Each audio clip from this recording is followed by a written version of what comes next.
Okay, so first and foremost, I nak you faham ni konsep gaji versus berapa harga rumah yang you boleh beli. Right, so first punya konsep is like gaji versus harga rumah yang kita boleh beli. Right, so I would say in terms of guide dia kat sini guys. Kalau gaji anda, combined salary anda, ya lebih kurang 2,000, dan bagi saya anda patut beli rumah yang nilainya kurang pada 100,000. Okay. So kalau gaji anda 2,000, anda patut beli rumah tak lebih pada 100,000. Okay. So yang tu kalau gaji bawah pada 2,000 dan ke bawah. Now kalau gaji anda 3,500, right? Anda dah mula dapatkan loan of 400,000. So bayar bank bulan-bulan lebih kurang 1,500 macam tu lah. Right? Kalau gaji anda 5,000, anda dah boleh dapat loan 600,000. Kalau gaji anda 8,000, anda dah boleh buat loan 1 juta. Right? Dan kalau gaji anda 10,000, anda boleh buat loan lebih pada 1 juta. So yang ni belah kiri ni gaji anda, belah kanan ni is berapa banyak loan yang kita boleh buat. That means maksimum harga pembelian property tu is belah kanan tu berdasarkan gaji yang ada. Okay. Now, so if I were to orang cakap bagi shortcut guys, kalau gaji kita lebih pada 5,000, right? Setiap RM500 net income yang kita ada tu maksudnya kita boleh buat 100,000 loan lah senang cerita. Right? So senang cerita, if I were to give you a summary untuk mereka yang gaji lebih daripada 5,000, setiap RM500 net income yang kita ada, lepas potong EPF dengan Zokso tu, kita akan dapat loan of lebih kurang 100,000, right? Untuk mereka yang gaji 5,000 dan ke atas. So senang cerita, katalah gaji kita hari ini 6,000, right? Gaji kita 6,000, paling busuk loan kita boleh dapat is lebih kurang 800-900,000 macam tu. So yang ni provided komitmen kita tak exceed 20% daripada kita punya monthly punya komitmen ya, ataupun DSR. Okay. So itu formula dia. And then so kita ada dua juga kategori of people. Satu is that orang biasa-biasa yang kat tengah-tengah tu. Lepas tu yang orang yang sedikit luar biasa yang belah kanan ni, whereby diorang ni sebab dia ada ilmu lebih tinggi sikit, kita panggil dia the 1%. Right? Lepas tu kita ada the 99% ataupun the majority, right? So bila cerita pasal tangga gaji dengan loan tu tadi kan, kalau anda ingat kan, yang 3,500 dapat 400,000 punya loan ni, okay? Itu untuk mereka yang ilmu dia tak berapa tinggi. Tapi untuk mereka yang orang cakap the top 1%, bila cerita pasal ilmu macam klien kat Far Capital ni, senang cerita loan yang dia boleh buat tu is unlimited. Dia tak ada kekangan. Okay. So yang ni perbezaan bila anda tiada ilmu. Anda boleh buat maksimum, katalah gaji anda 3,500 tu boleh buat loan lebih kurang 400-500,000. But kalau anda ada ilmu, anda boleh buat unlimited number of loan kalau you nak. Okay. Now, so saya bagi contoh macam kes Ikhwan ni, okay. Dulu waktu dia datang jadi klien, gaji dia 3,500, right? Hari ni gaji dah of course lebih pada 5,000, ni dah 5 tahun dah, right? Dulu property yang dia ada cuma 3, hari ni dah ada 13. So nilai loan dia lebih pada 3 juta lah guys, senang cerita. Okay. Dulu bawa Myvi, sekarang dah bawa Mercedes lepas 5 tahun. Hasil income dia, which is income part time dia, dulu buat 1,000 sebulan, hari ni dah boleh buat 100,000 setahun. Okay. So guys, ni beza besar bila kita buat investment ni ataupun beli rumah ni berilmu dan tanpa ilmu. So bila cakap benda tu unlimited, macam kes Ikhwan ni, gaji baru 5,000 lebih, tapi in terms of loan, dia dah buat as of today more than 2 juta. Okay, so ini Ikhwan punya case tadi. Dia sepatutnya tak boleh buat loan lebih daripada 2 juta kan. Sebab installment dia dah berapa? Dah dekat 10,000. Right? Walaupun gaji dia 5,000 lebih je. But hari ni dia boleh buat loan lebih pada 2 juta. Kenapa? Ada ilmu. Ya. Now, so basically apa yang 1% ni buat ni? Orang-orang macam Ikhwan ni yang buat, yang menyebabkan dia punya loan capability tu ataupun loan eligibility tu berbeza gila dengan orang biasa. Okay. Dia macam ada somewhat unlimited loan punya limit lah, senang cerita, right? So apa perbezaan besar dia, right? Now, majority orang, okay, kita akan buat benda ni yang kita panggil bad debt, right? So bila kita buat benda ni kita panggil bad debt ataupun hutang jahat, setiap bulan kita jadi lagi miskin. Sebab apa? Hutang kita tu kita kena bayar. So setiap bulan hutang kita bertambah. Sebab kita asyik tambah hutang jahat. Personal loan, loan kereta, credit card. So all of this is hutang jahat. Okay? So you tak boleh suruh orang lain bayarkan hutang you tu. So setiap bulan bila lagi banyak hutang jahat you buat, lagi miskin. Okay? But bila orang macam Ikhwan, dia memang banyak hutang. Hutang dia berjuta-juta. Macam saya hutang berpuluh juta. Tetapi hutang kita orang ni adalah hutang yang kita panggil good debt, ya, hutang baik, right? Whereby setiap bulan kita jadi kaya sebab apa? Orang lain bantu kita bayarkan hutang kita. So dalam case property investment ni ataupun investment hartanah ni, so apa beza dia adalah kita punya penyewa tu tolong bantu bayarkan loan kita setiap bulan. So bila kita buat loan kereta, bila kita buat personal loan, right? Kita yang kena bayar hutang tu, right? But bila kita buat loan rumah, rumah kita beli tu rumah yang bagus, sewa lebih pada apa yang kita nak kena bayar kepada bank setiap bulan, orang lain tolong bayarkan hutang kita. OPM ataupun other people's money. Orang lain bayarkan. So setiap bulan, setiap tahun kita jadi lagi kaya. Right? Sebab orang lain tolong bayarkan. Okay. So basically, untuk yang majority, for 99% of the people, setiap kali kita ambil hutang tu, kita punya income tu akan jadi jatuh ke bawah sebab kita punya komitmen tu makin tinggi. So kita punya saving setiap bulan tu jatuh. But untuk the 1% tu, every time kita ambil hutang, kita punya income tu jadi naik. Right? Orang biasa ambil hutang, kita punya pendapatan tu, orang cakap saving kita jadi lagi sikit. Right? Untuk the 1% ni, every hutang yang dia buat tu, income dia jadi lagi banyak. Ya, so sebab tu kita panggil good debt, ya, hutang yang baik. Ya, sebab hutang ada dua, hutang jahat, hutang baik. Hutang jahat kita kena bayar. Hutang baik orang lain tolong bayarkan, siap boleh bayar kita ekstra lagi setiap bulan dapat bayar hutang. Okay. So yang ni contoh klien saya juga, nama dia Syah, right? This is real life dia, okay? Katalah gaji dia 5,000, lepas tu dia lawan dengan Joe. So Joe ni gaji 5,000 juga, okay? So Syah dia beli property dengan kita, bayar bank bulan-bulan 1,700, tapi hari ni sewa dia dapat 2,900. Joe pula beli property lain, bayar bank bulan-bulan 2,400, tapi sewa dapat 1,300, right?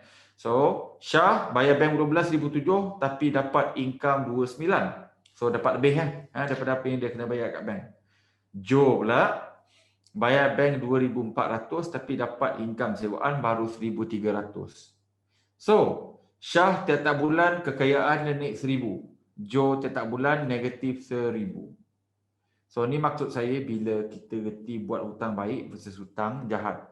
Property yang negatif cash flow teruk adalah hutang jahat juga. Okay. So, in this particular case, every month Syah ni jadi lagi kaya while Joe become lagi miskin. Ya. So, and in order kalau anda nak beli property yang macam Syah, kita dapat sewa lebih daripada apa yang kita bayar kat bank setiap bulan, anda kena penuhi 7 kriteria. So kita ada kongsikan 7 kriteria ni, boleh pergi ke YouTube channel saya, kita ada kongsikan video ni, boleh tengok semua video tu free je. I memang bagi free supaya you belajar and then you tak beli property yang salah. So go and understand 7 kriteria ni. Kalau you nak beli apa-apa property for investment in the next 2 tahun ni, tolong faham 7 kriteria. Sebab kalau tak faham, boleh tersalah beli, boleh tercedok, akan beli property yang negatif cash flow macam Joe. Kita nak jadi macam Syah, dapat 1,000 setiap bulan. Bukannya kena top up 1,000 setiap bulan macam Joe. So untuk dapat benda tu, anda kena faham 7 kriteria. Macam saya cakap tadi, kita bagi free je. Tolong pergi belajar 7 kriteria. Okay. So yang ni adalah contoh apa yang for example klien Fah Capital hari ni sedang beli. Ya, and hari ini menyebabkan mereka ni boleh ambil loan, hutang baik seberapa banyak yang boleh. Ya. So macam for example property yang pertama ni, bayangkan guys, lepas tolak installment dan apa semua tu, positif cash flow kita 1,500, 1,500. Ini property A nombor 1 ni. Property nombor 2 ni pula, ni lagi best, memang boleh beli dah lah, tak payah pakai modal, dapat 100,000 cashback. Lepas tu siap boleh dapat positive cash flow ataupun income setiap bulan 1,200. Lepas tu yang ni grade B tak sampai 400,000 punya property ni, boleh dapat positive cash flow 600 hingga 1,000 sebulan. Okey. Lepas tu yang ni juga grade B, ni sebelah MRT ada mall juga, bayar bank bulan-bulan balus 900.5. Nak sewa apartment kat situ pun dah 1,000 guys. Ni dapat duduk kondo mewah 3 bilik sebelah mall dengan MRT, baru bayar 900.5. So kalau sewa tetap bulan bolehlah dapat positive cash flow 1,100 sebulan. So guys, kalau anda buat macam Syah, tiap-tiap property yang anda beli itu income anda bertambah, anda boleh beli unlimited number of property. Sebab bayangkan gaji kita 5,000 betul tak? Tapi kita beli property yang not only tak payah nak bayar, but boleh bagi kita additional 1,500 setiap bulan. So pendapatan kita bukan jadi 5,000 dah, pendapatan kita dah jadi 5,000 campur dengan 1,500 sebulan daripada cash flow ataupun 6,500. So setiap hutang kita buat, pendapatan kita tu bertambah. So tu bezanya bila kita buat hutang baik versus kita buat hutang jahat. Okay. So ni sebab kenapa orang kaya jadi makin kaya, right? And normally the 1% ni biasanya dia lebih pandai sikit and therefore dia lebih kaya lah, right? Sebab dia orang ni banyak buat hutang, tapi hutang dia kategori hutang baik ya. Setiap hutang dia yang dia buat tu masukkan duit dalam poket dia, bukan keluarkan duit dari poket dia. And here's the best part untuk orang-orang macam Syah ni, dah lah beli property tak payah bayar, setiap bulan ada orang lain tolong bayarkan. Lepas 20 tahun, 30 tahun, rumah 500,000 tu nilai dia naik jadi 1,000,000 tu jadi free. Sebab apa? Penyewa tolong bayarkan over the next 20 hingga 30 tahun. Ya. Sebab tu orang kaya makin kaya sebab mereka faham ilmu hutang baik ni ya. Mereka gunakan OPM ataupun other people's money whereby beli property yang orang lain akan tolong bayarkan untuk dia for the next 20-30 tahun hinggalah property tu langsung tak ada hutang, tiada loan and property to become free. Right? So ni kelebihan the 1%. Dia ada ilmu, jadi dia beli property yang betul. Okay. Now, so I nak panggil, I think Syah dengan Ikhwan, right? I nak panggil buat perkongsian sikit dengan you guys kan. Sebab nanti korang cakap kita orang ni sembang je kan. Cerita ni Mamat ni tak tahu hidup ke tak kan. I akan mulakan dengan Syah dulu, right? So Syah dulu kerja kerajaan. Jadi klien bila Syah? 2016. 2016 eh? And then kira dah 5 tahun lah, dah almost 6 tahun dah kan jadi klien ni kan. And then waktu tu nilai rumah bro berapa total time tu? Sebelum jadi klien tu saya ingat total purchasing saya tu dalam tak sampai 1 juta lah kot. Mungkin dalam 800 ke 900 ribu macam tu. Waktu tu lah. Waktu tu. So hari ni dah 5 tahun jadi klien ni, dah berapa banyak dah loan buat bro? Loan ni jadi total ni lebih kurang 3 juta. 3 juta. Gaji dah naik kepada 30,000 ke 50,000 ke? Dah kerja kerajaan ke ataupun dah jadi menteri ke apa ni kan? Sebab you know buat loan sampai 3 juta ni bro, ni loan banyak kan? Gaji ni tak ada lah tinggi sangat. Apa nama? Saya ingat apa nama? Daripada first saya beli property tu baru naik berapa ribu je pun. Sebab first property tu saya beli pada grade saya 41. 41 ni kalau masuk kerajaan ni grade 41 ni saya ingat pada masa saya dulu ni dalam 4,000 lah gaji. Okey. So saya gunakan kelebihan apabila 2 tahun saya dah confirm. So saya dapat kelebihan tu LPPSA. Saya terus pakai LPPSA full margin 250 pada masa tu. Okey. Tahun 2009. So selepas tu saya terus membeli lah. Okey. So hari ni majority property KL. If I can tanya soalan sensitif sikit lah, income tak lebih 10,000 kan daripada kerajaan kan? Tak lebih kan? So tapi loan ada 3 juta kan? Total keseluruhan property sekarang lah campur-campur semua. Okay. So I nak tanya lah kan Syah. So bila orang cerita kan saya gaji 5,000 je, macam mana nak buat loan lebih pada 1 juta ni. Benda tu mustahil, ni semua gebang sembang. So I nak tanya dengan you Syah sebagai orang yang dah berjaya buat benda ni. Do you think ni sembang ke ataupun you think benda ni boleh buat bila ada ilmu? Saya rasa kalau 5,000 tu lagi tinggi daripada saya lah. Saya dulu beli 4,000 lah gaji saya. Kan 5,000 lagi tinggi lah tu. Alright. Memang boleh buat, insyaAllah. Okay. So, Ikhwan pula. So, Ikhwan datang jadi klien 2016 ke 2015 kan? 2016. 2016. So, same year lah ni dengan Syah. Betul. Ya. Ni So, waktu tu ini geng yang kena bayar 12,000. Aduh. oh, you say. Yes, Janganlah cerita je tu kan. Korang dah banyak beli property. So, waktu masuk tu jadi klien Fakat tu, property ada 3 betul tak? Betul, ada 3. Property ada 3. So, hari ni property dah ada berapa, Ikhwan? Ada 13. 13 lah. Total komitmen loan berapa kalau 13 ni? Campur semua ni? Oh, ini kalau loan berapa juta? Dekat 4 juta kot. Ke 4 juta. So gaji dah naik pergi 40,000 ke belum lagi? Sebab Gaji dulu waktu belum. kau jadi klien 3,500, betul tak? So yang tu gaji kau 3,500. Aku ingat lagi waktu tu, right? So hari ni masih kerja TNB lah kan? Masih kerja TNB lagi. Makan gaji lagi. So I think guys, korang pun boleh tahu kot kalau kau kerja TNB dah 5-6 tahun, tak boleh daripada 3,500 gaji naik ke 35,000 dalam masa 5 tahun dia. It's mustahil. Itu kalau gaji betul lah kan.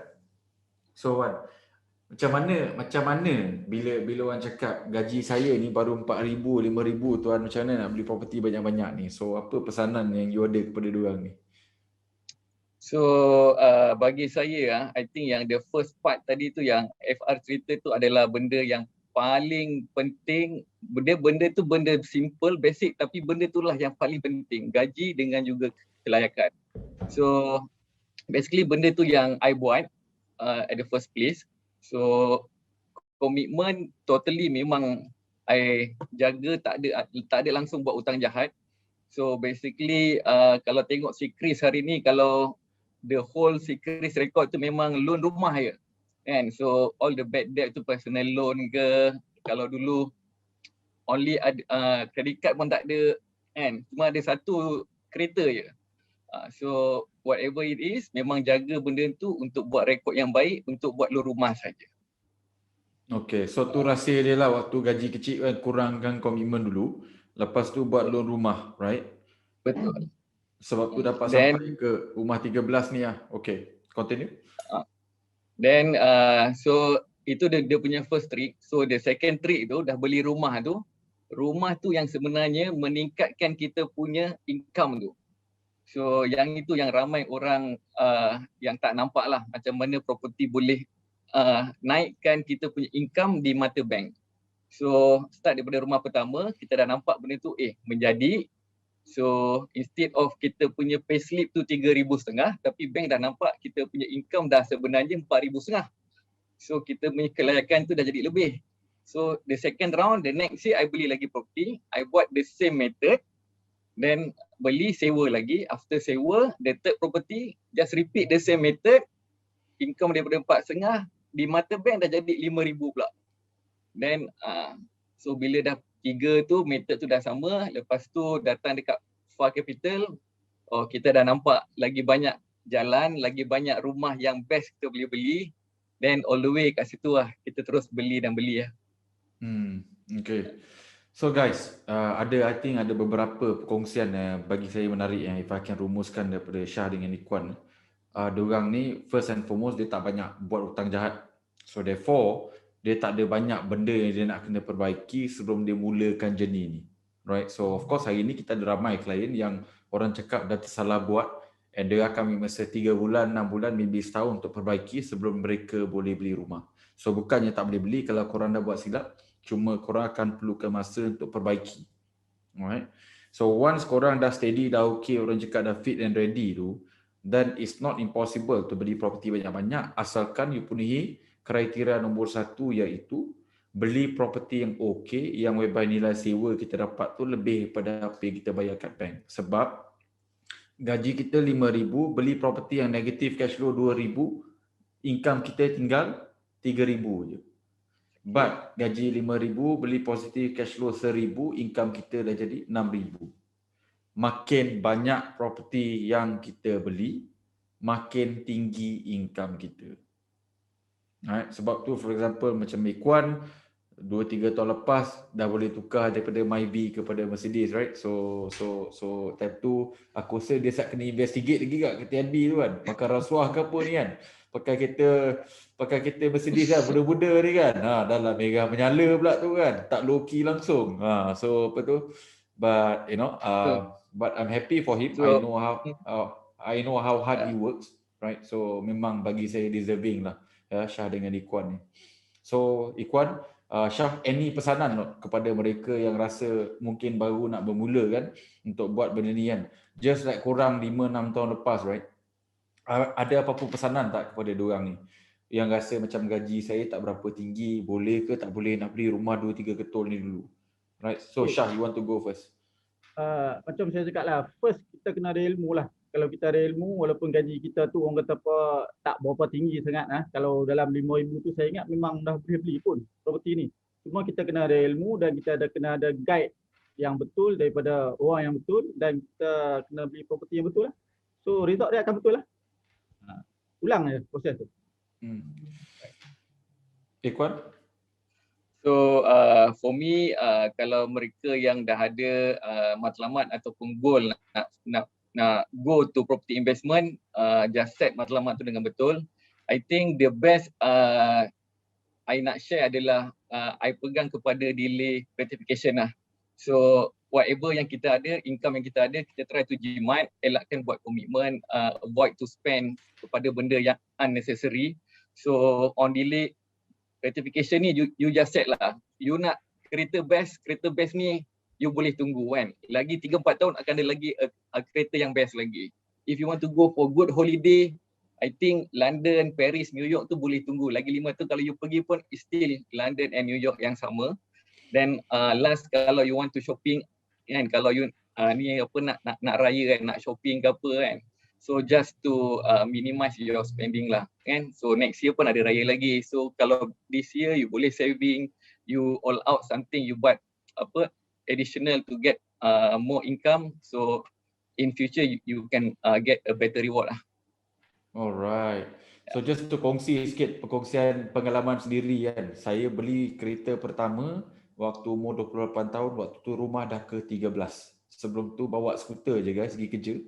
Pakai spender basah kerja hujan dan apa semua tu kan. So siapa pernah baca buku saya will know lah macam cerita spender basah kan sampai kecut semua kan.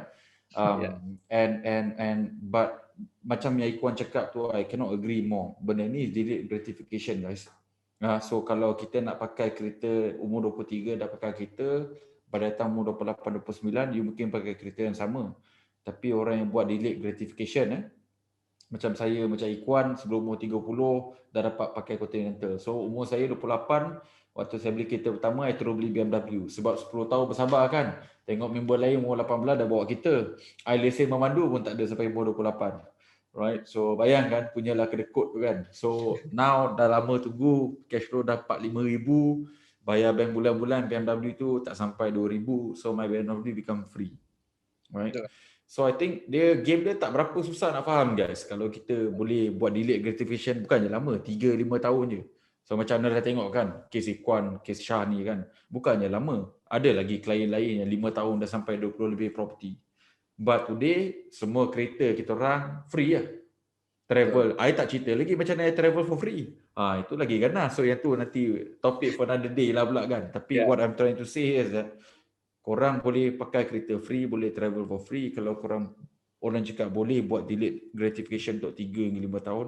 And I think in the case of people like Ikuan dengan Syah ni, I think they are excellent example of gaji tak tinggi tapi boleh beli rumah sampai 10, sampai 13, bawa kereta Mercedes free bila kita aplikasikan delayed gratification, beli property yang betul, menggunakan ilmu yang betul. So Ikuan, Syah, thank you so much for attending malam ni, for joining. By the way, nanti tolong share korang punya Facebook punya ID supaya orang boleh follow korang. Ikuan is an engineer kat TNB, Syah kerja kerajaan, right? So you know, kalau korang nak faham lagi macam mana diorang buat, tolong follow diorang kat Facebook. You know, diorang ni rajin kongsi ilmu, hari-hari pun kongsi ilmu. Pergi follow, pergi tanya dengan diorang. Kalau nak minta advice ke, one-on-one ke, bayarlah pengeras kopi Starbucks ke, Coffee Bean ke, Tony Romas ke, kan? Sebab nak minta dengan I, pengeras I, Mahal ke kan, mahal sikit kan. So apa tu, follow lah diorang, right? So hari ni diorang ajar benda ni for free. The concept here is that kalau korang dengar kisah Syah, kisah Ikhwan tadi kan, it's not complicated lah. It's other people's money. Beli property yang betul whereby kita punya bayar bank bulan-bulan tu, orang nak sewa tu sanggup bayar lebih. So therefore bayaran bank bulan-bulan kita tu dibayar oleh orang lain. On top of that, you ada dapat lebihan cash yang kita panggil, maksudnya cash flow tetap bulan, dapat 1,000, 2,000 tetap bulan, bolehlah lepas bayar kita. Okay.